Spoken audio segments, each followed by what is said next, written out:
to Reality Renewed. Thanks so much for tuning in. Today we have the wonderful Amy Summers here with us. She is a wonderful divorce, parenting, kids coach, really jack of all trades.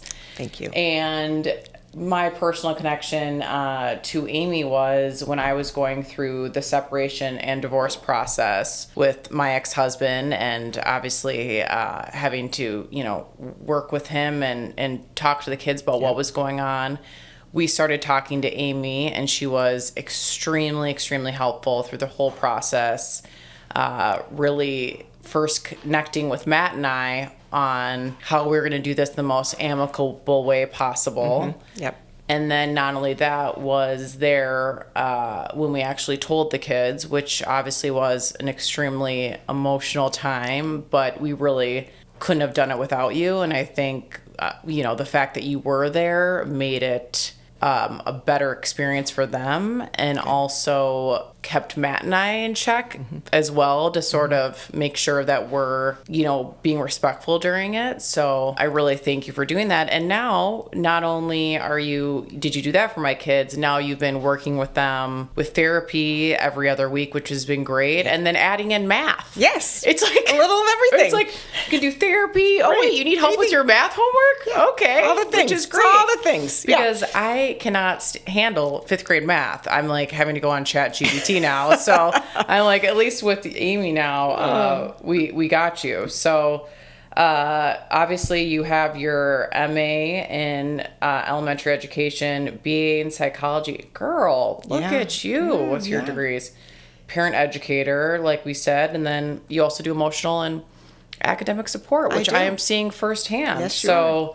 Well, thank you for coming on. Thank you for having me. It's been, it really has been a pleasure getting to know your family. And the girls, they're starting to feel like my little girls a little bit. And you have boys, so and it's I have boys, it's so it's fun. Yeah. I mean, Ruby and I talked about the Taylor Swift album for a long time on Wednesday. Yes. Anyway, but thank you for having me. Yeah. You have a beautiful family, well, and the girls are doing great. So the first thing I kind of wanted to talk to, and I know I brought this up a little bit with, how we sort of got to meet you, but when parents are first deciding that they are, going to go through with a separation or go through with a divorce, and obviously there's a right time, to talk to your kids about that. Yes. When do you think the time in the process is to start that conversation with them? It's really, I don't actually know if there is a right time. I think it really revolves around the family and what's happening in the dynamics and what's happening with, is someone moving out? Are we nesting? All the things. Okay. I think that when you are 100% sure that you're going to do this, that is the right time, right? Because you don't want to bring something up if you are still kind of trying to work together and still having conversations of, can this work, right? Okay, sure. So I think it's really like, I kind of piggyback off the parents because they know their kids better than I do, right? Mm-hmm. So I think if there's any major transitions coming in a shorter period of time, then I would definitely wait, right? Okay. We want to kind of wait until there's not a lot happening. Sure. And we want to kind of wait if, let's say there's a big family event, we would want to wait till after that, something like that. Okay. Or a family reunion. That might be better for them. But honestly, it is what it is. Mm-hmm. It's really, really difficult. Mm-hmm. And I totally believe that, if you navigate it the way that the kids need it to be, it will be okay. Yeah. And you navigate it by looking through their lens. Mm-hmm. In all of my parent education, I always say we must see this through the child's lens, not through an adult, not through a 50-year-old, because they're thinking very differently than we are. Mm-hmm. So that's kind of the number one thing, is that when we are communicating with them, before, during, after, all of it, we have to really think about their lens and how they are thinking about it. That's a great way to put it. Because sometimes I think you can get so stuck in, what am I thinking, or what is my ex thinking? Like, how do we want to manage this? But really, it's like sometimes you need to take a step back and be like, okay, what are the kids gonna think, and what do they need? Yes. At that moment. And they internalize very differently than we do because they don't have the emotional IQ that we have. Absolutely. So that's another reason why we really have to okay, I'm gonna put my mindset as an 8-year-old. Totally. Whatever the age may be. Yeah. So what would you say, sort of the age appropriate language and sort of concepts are that you would want to talk to kids about? Sure. Yeah. I think that one of the first things that I want the parents to say is that we still are going to be a family. We are going to be a different family, but we are still a family, right? Simple and honest is kind of my motto and what I share with a lot of the people that I work with. You need to tell them the truth, but you do not need to go into any sort of detail because they are children and we're adults. I frequently say to my kids, when they're like, bruh, or whatever to me, I'm like, okay. I know that right? the bruh thing is so funny. I'm like, I'm up here and you're down here. Yeah. We're not friends. Yes. I love you a lot, but right? There's Right. a difference here. So I think that there needs to be very, very delicate and good boundaries around what you're sharing with the kids. They don't need anything about financials. They don't need to talk about who decided to do what or who did what or why did it happen. They're pretty much going to be only focused on the logistics. Absolutely. Because in their egocentric mind, they're thinking, well, wait, where am I going to live? When am I going to see my mom? And that gets really overwhelming and brings on a lot of anxiety. Yeah, absolutely. So I would like to talk about, because I found with my 3 kids, they all sort of expressed it differently. So my oldest, I would say, took it very hard. Was devastated. Yes. You remember she was kind of running all over the yard, Yeah. and she was definitely the most upset. Yes. Then my middle was just kind of piggybacking off her older sister, but she kind of was a little bit more, I don't know, not phased. And then obviously my youngest didn't really know what was going on. Right. I would love to hear how to deal with sort of the different personalities and how to sort of work with each one, and quite frankly, it may ebb and flow. There may be one who's going to be the most, at first have all the feelings, and then it may go to the middle. 100%. Yes. Yeah. Or the youngest at some point. Right. Right. Yeah. And I think that basically, just as you parent them differently, you're going to respond differently to them on when it comes out, right? I mean, validate. I can't say it enough, right? Everything that they say that centers around it, it has to be like, yes, I hear you. I hear you. I get it, right? And there's times that I've said to my kids, this sucks. It sucks. It sucks that your parents aren't together. It sucks that you have to go back and forth between houses. It sucks. Yeah, absolutely. So I think that it's always going to come out sideways. Like, they're not going to all of a sudden say, like, Mom, I really hate blah, blah, blah, this part of it, right? It's going to come out in other ways that really most likely won't even have to do with the divorce or the separation. So I would say you really have to respond to them the way that you parent them. Because you parent every one of them differently because their emotional tolerance is different. Absolutely. They take different things, right? Yes. And it's hard for them to talk about it, right? So we've talked about a lot of the little tricks that we've done. The journal that you write at night and bring back and forth, where you would write in the journal and then they would write back, because sometimes it's really hard for them to, just use the word. They don't have the words, right? Right. And one of the things that your girls love more than anything is that I always say to them about using their voice. I'm like, okay, so like when you have a terrible stomach ache, like it's so bad. Yeah. And then you throw up and you kind of feel better. I'm like, I want you to throw up your feelings. Just throw them up all over the place. Yes. Throw them up. And they laugh and they think it's the funniest. But it's like the more that they keep it down, right, the bigger it's going to be, and that's the conversation that you have. And so they really need to and that's even good advice for adults too. It is I mean, for anyone, right? Just to it's bad if you internalize it and keep it in. If you are direct and get the feelings out, whether it's with, your spouse or your friend or your parents or your kids. Yes. I mean, whomever. Yeah. That's just good advice all around. I mean, I remember my mom telling me that I kept everything inside, and I did. Yeah. And I probably just started in the last 5-8 years that I actually am using my voice. Yes. Right. Which is so important. Yeah. So kind of going back into that, but what would you, so if, you have your kids, you've had the conversation with them, you're working on the tools with them that you've said, what does sort of the ongoing support look like for them? Yes. So the ongoing support, I think that, again, going back to the logisticals, and I think that we did this too, is we put a calendar up where they knew exactly where they were going every day. Yeah. Because that brings on a lot of stress and a lot of anxiety.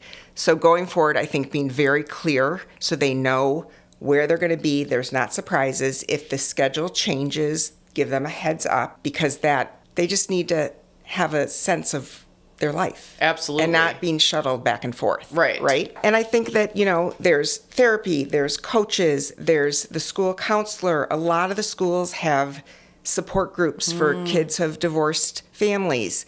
There's, play basketball with them and walk with them and just kind of see what comes up. But should we sit down and talk about it is not always, you're not going to get much, most likely, right? Absolutely. Right. And I think the point about, it's amazing how a lot of these schools do have school counselors. Yes. And I had both the girls go to their school counselor. He sadly retired last year, and he was Mr. Helper. Yes, I know. I remember you talked about him. Yeah. Love him.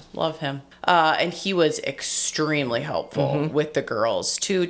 And that's something to keep in mind, I think, as well, is that, use the school resources. Yes. And even if they get, a 5-minute break, to just go there. And even if they talk about a couple things, I remember it was so helpful for both the girls. They're like, we got to go to Mr. Halpern's office and play some games. And it was fun. And then, I talked a little bit about, XYZ, and I feel better. Yeah. And then I got to go back to school, and, so.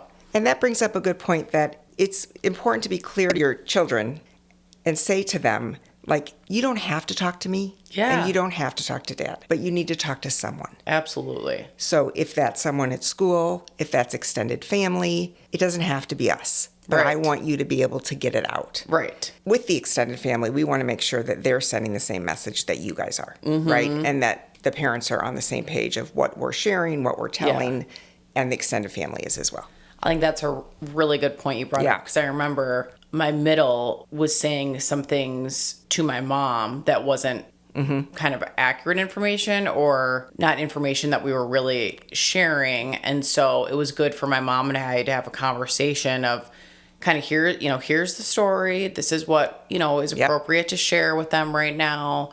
This is kind of how we're navigating things, at this minute. Yep. And, it may sort of change as we go through the process, but just making sure everyone in your extended family, is on the same page. And even, I have an amazing group of girlfriends, which I'm really lucky. Sure.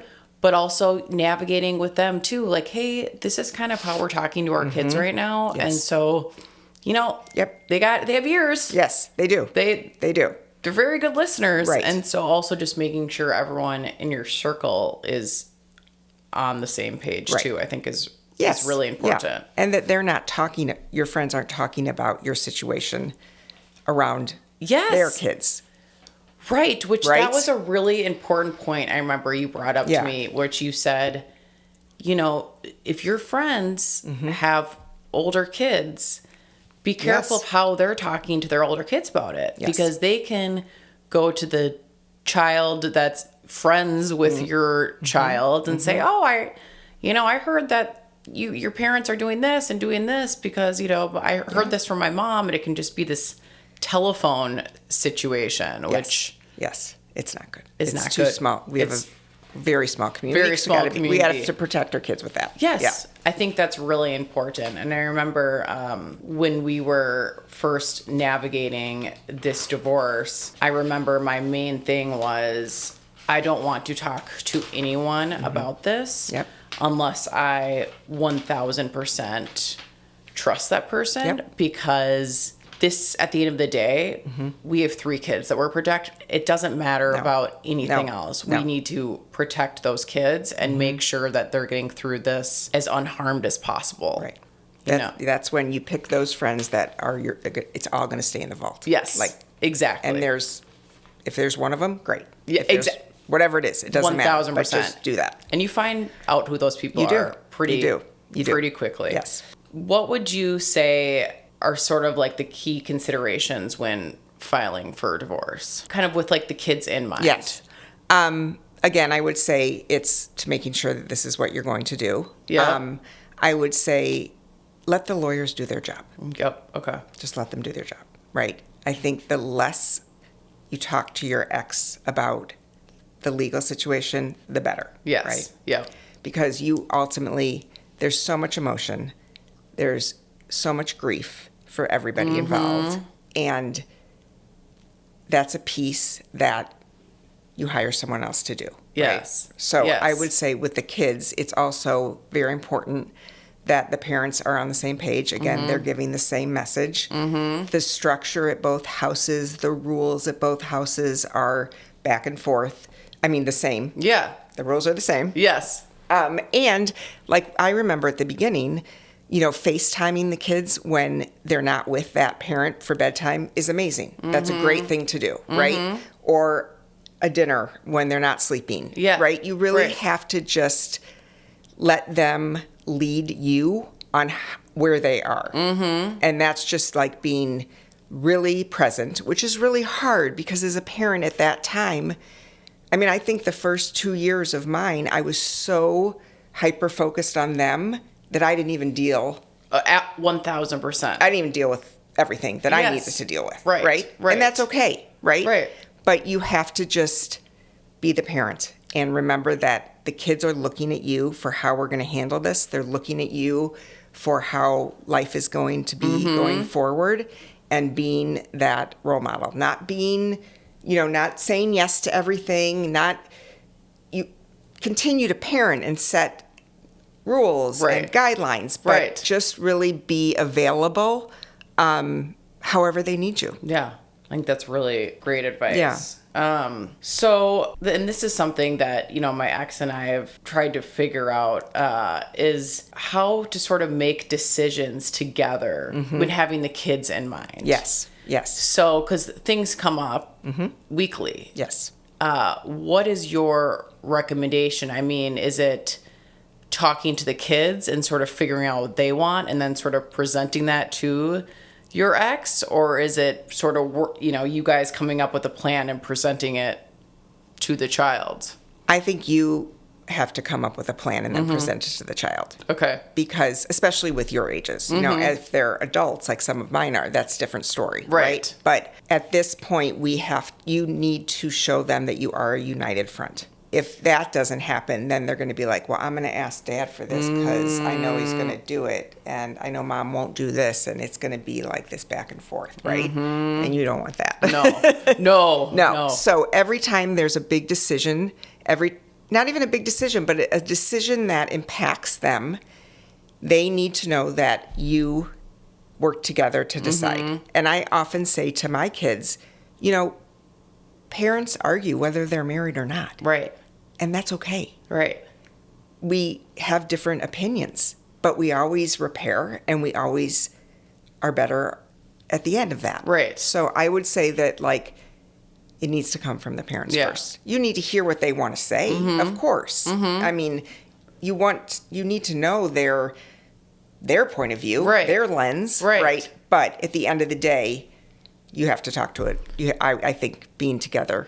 Well, and I think that's been something that my ex and I have been really good about is making sure we talk together and we are like a united front on that, because I've seen, I have friends or I've seen couples, whether they're together or they're not. Yeah. Where they're not united and the kids know. I mean, kids are smart. They are smart. And they'll, I don't want to say manipulate, but they do. They do. Right. Yes. And also not only that, I think it's good for them to see, me and my ex and I, as a united front, because to your point, like, we are still a family. Like, Yes. we're always going to be a family. Yes. Regardless of how it looks, it just looks differently. Yes.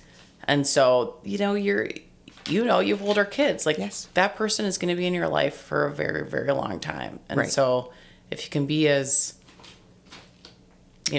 kind to each other as possible, it's Exactly. going to be a happier existence. It is. For everyone. And for the kids, like, that brings up to, like, their games or their events.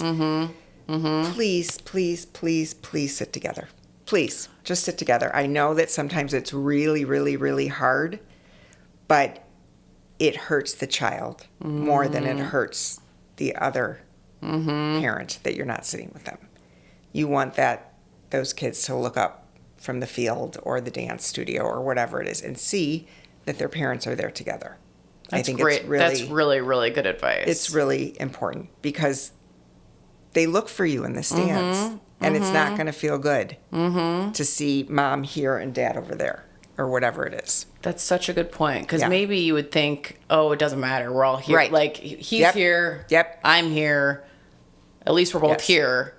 But that's a good point. I mean, actually, we do Good. sit together. That's great. And Yeah. it's Yeah. fine. It's those little things. It's those very little things that we might be like, oh, what? It's not a big deal. But then we go into their lens. It's a big deal. Yeah. Yeah. And even like the big experiences, like the first day of school, Yes. the last day of school, Yes. the birthdays, making sure you're sort of united front. I mean, we try and make sure we're together, dropping them off for school. Yes, that's great. Picking them up. That's great. And even, the holidays, obviously they look different. Right. But trying to sort of mesh and come together as much as we can, so it doesn't feel like their whole Right. world has, been blown up. Right. And they didn't ask for this. Right. Right? We didn't ask for this. I Right. certainly didn't get married thinking I was going to get divorced. No. Right? Absolutely. Brings us into what we've kind of been talking about, but more is how to co-parent effectively. Yes. Yes. Which I think Yep. is Yep. That's a hard one. everyone Uh-huh. would like to figure out how to do that, and I think no one is perfect. Right. And it's not a Right. It's not a perfect science. It's not. It's not. Parenting isn't a perfect science. Right. And neither is co-parenting. Right. We're going to screw up. Yes. We're human. Yes. Right? We might say something and be like, shit, that really Yeah. just came out of my mouth. Yeah. Right? I've totally done that. And I'm like, oh, Right. could I erase that, please? Right. But that's the point where you say to your kid, like, okay, I apologize. I let my emotions get the best of me. I did not mean it that way. I hope that you can understand that. It's showing them how we repair, right? Because we're all going to mess up, right? Absolutely. Yeah. Yeah. Yeah. So the co-parenting is hard. It really is. I mean, because there are a lot of dynamics that at different times make it either really civil or really terrible, right? So I think that if you can just remember that this is about the kids. This is not about your marriage. This is not about where you are now, where the other person is now, what they're doing. This is 100% about our children. And we have to try to do our best to put that stuff on the shelf and just talk about them, Yeah. right? So what would you say sort of like the do's are? The do's. With the co-parenting, the do's are definitely respect each other's boundaries. Be kind when you screw up or when you blow up. Apologize and go back. It takes a long time, right? It does. I mean, it's not going to happen right away. But I think that if you can look at your ex as the father or the mother of your children, keep that in your head, because those are really important roles, right? Absolutely. And you don't want, there's never time to say anything negative about your ex, ever, ever. Watch yourself on the phone. Watch whatever, you don't want them to hear that, right? Because again, that's gonna, they don't know how to process that. Right. Right? Exactly. Right. And I think that's a really good point. It's like the do's, it's not only being respectful to the kids, but also being respectful to your former spouse, because you're both navigating this. I mean, we both have become single parents, so we're both doing this on our own on those days we have them. So the homework, the showers. Yes. I mean, why is it so hard to get a kid to bathe? I mean, it is unbelievable. I know. I'm like, I have to shower every day. Right. And so I'm like, this new thing with my kids are like, Mom, it dries out your hair if you wash your shower. If you, I'm like, I don't care if you don't need to wash your hair every day, but you at least like need to do a body shower. Yeah. But also like talking to my ex about that, I'm like, women, like girls, they need to wash their private, their parts, and so it's figuring that out together. Yeah. And there are some things that you do have to let go of, yes. right? Like you have to just, 1,000%. right? And that's hard too, right? Yes. I think the other thing that's really important is that each parent is on their own timeline and on their own pace of how they are dealing with the change, right? And you have to be respectful of both, right? Because there might be a time where one is, really comfortable and doing well, and then the other one might not be, and you have to just give everybody their own process. Yeah. And I remember you gave me really good advice. You're like, okay, Kaley, you cannot control. Because I was like, I don't know why I get so worked up about the shower thing. I don't know, but it's like, and not like he does bathe them. So it's not like he doesn't. It's not like they come, but it's like a control thing, right? It is. And so I remember you saying like, so you can't control anything that goes on there. They're taken care of. And they're safe. They're safe and they're being fed and he's a good dad. Yes. And I remember that being great advice for me. It was like, oh yeah, okay. Yeah. You're right. Yeah. And I'm trying to be better. Like, have a good weekend. Right. Like you guys are good. So obviously we went into the do's, which were great. What would you say the don'ts of co-parenting are? Definitely no negative talk like we talked about, right? Simple and honest. You don't need to go into any details that they do not need to know about and that they are not capable of understanding. We have to continue to have structure and rules. We don't want to let them do anything because we have guilt that they're going through this, right? Yes, all of the emotions come out sideways. They're not going to sit down one day and be like, Mom, I'm really upset about blah, blah, blah, blah, blah. That's completely about the divorce, right? But we can't shower with them gifts to numb out all of these feelings, right?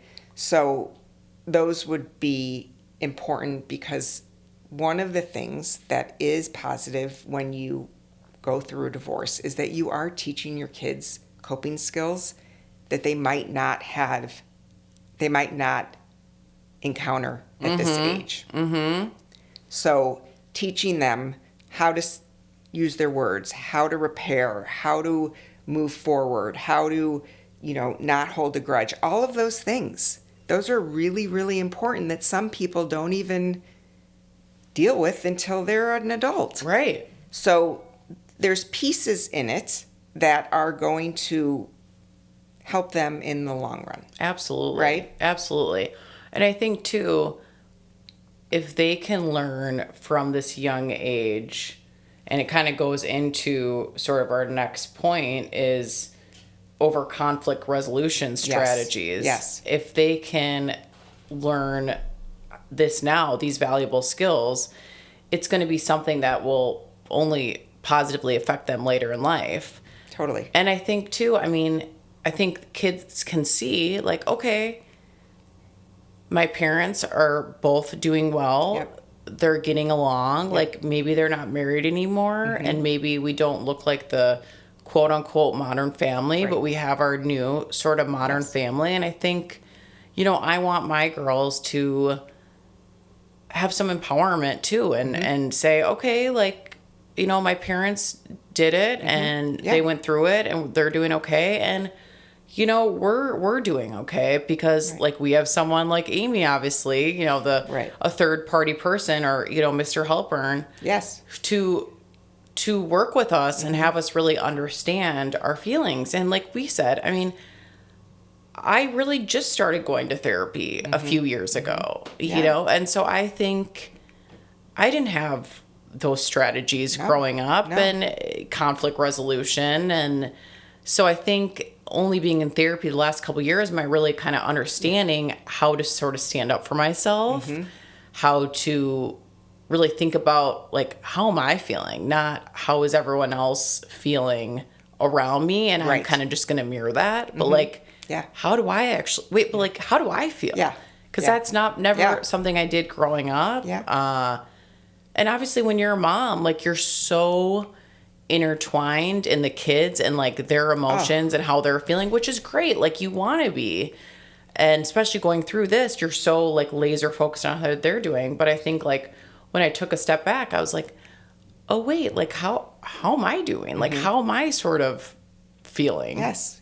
It's a huge transition for everybody. And you have to take care of yourself too. Right. And it may take a few years before you even get to it. That's what happened with me because you are just navigating a whole new world. But you have to take care of yourself because if you don't, you can't take care of them. Right? Yeah, absolutely. There are silver linings in everything. Yes. And we can either stay stuck in what happened or we can teach them that how we respond to what happened is what really is going to move us forward. Absolutely. Right? So one of the quotes that I always say to my kids, and they're older, but I was like, obstacles are detours in the right direction. Whenever it doesn't go your way, it's just steering you towards something else. Right? I love that. And it's great. And they get it, right? Now, I'm not saying that a divorce is an obstacle. That's hard. But like everything that comes with it. Absolutely. Right? Everything that comes with it. Like we can do this. Yeah. We can do this. They need to be empowered. They need to be loved. They need to be supported. They need to have so much positive reinforcement on the times when, you know, it's really, really hard. And just encouragement and validation and just love them up. Yeah. Love them up. You can't love them up enough. Absolutely. That's such good advice. So, gosh, we really covered it all. We've been working together for a long time. We sure have. Right? We sure have. We sure have. I mean, you are seriously. It's been my pleasure. I love your family. I just have to say, you know, you've really truly been such a gift to my family. So I appreciate you so much. I think we first started talking 2.5 years ago, maybe even longer, maybe 3. And you've just been such a gift through it all. I mean, really couldn't have done it without you. And I'm so thankful that the girls can still have that continued support with you. And it's funny. It's like, you know, Avery was like, today I have some feelings I want to talk about, but then I need to do some math, you know? Right. And the same with Ruby. She's jack of all trades. She's like, I just cannot understand this long division, which I can't, you know, so you just, you make it so, I mean, it's full service, really. Right. But I think that's something, and where you obviously coming on, first of all, thank you so much. But also, I want people out there who are going through this to know people like you exist. Yes. Because I remember when we were going through it, we're like, who do we even turn to? And I remember actually in our divorce decree, we said, if there is a conflict, we are going to go to a third party. And I think we even wrote in like Amy Summers or, you know, equivalent. Sure. And there have been times that, you know, around holiday breaks or around vacation where we've come to a standstill and we can't figure it out. And we call you, and it's like the best money ever spent to have that third party be like, okay, let's go through the dates. And I think it diffuses the emotion and around it. And I think more people need to know that someone like you exists, because it has made, I'm not saying it's easy, but it's made the process so much smoother, because I know that I have someone that I can call that my ex and I both respect and that we both listen to, and that someone who is thinking about my kids and about what's best for them. Right. In the whole scheme of things. Yes. And not that Max and I aren't thinking about the best thing for them. We obviously are. But sometimes when you're getting into that, there's emotion involved. Right. And you're both like, well, I want them for 4th of July. Or I want them for these dates. You know, it's you're thinking more about that than, okay, well, what makes the most sense for the them. Kids? Yes. So well, thank you for all your beautiful words. You've been wonderful. I have, I so appreciate all of you. And, I love working with the parents. I love working with the kids. I've yet to meet a kid that didn't like me, right? Yeah, I think there's a special bond. I just can do it with them. Yeah. There's something there, right? Well, and you have experience. And I have experience, right. Yes.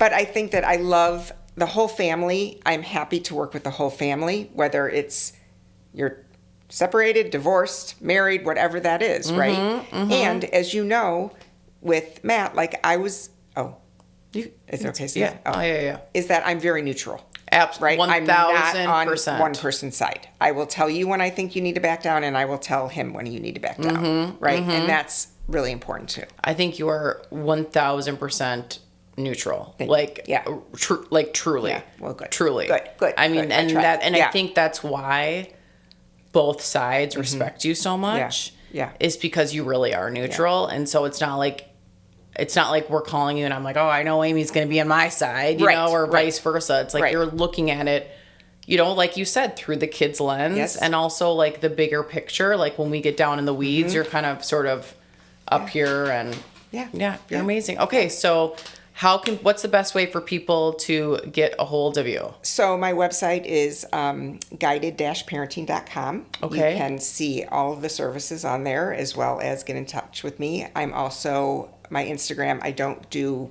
anything on business really, but it does say it on there. Guided Parenting is Amy Summers, SUMMERS 12345. Ooh, I like that. So you can send me a message that way, and you can always ask Kaley. And exactly. And we will make sure that on this episode we'll have links to your website and links to your Instagram and all the things. We'll be able to. Good. People will be able to connect with you. Yeah. So thank you so much, Amy. Thank you. You're the best. Thank you for having me. I really appreciate it. It was really fun. Really appreciate really you. Fun. Seriously, thank you so much.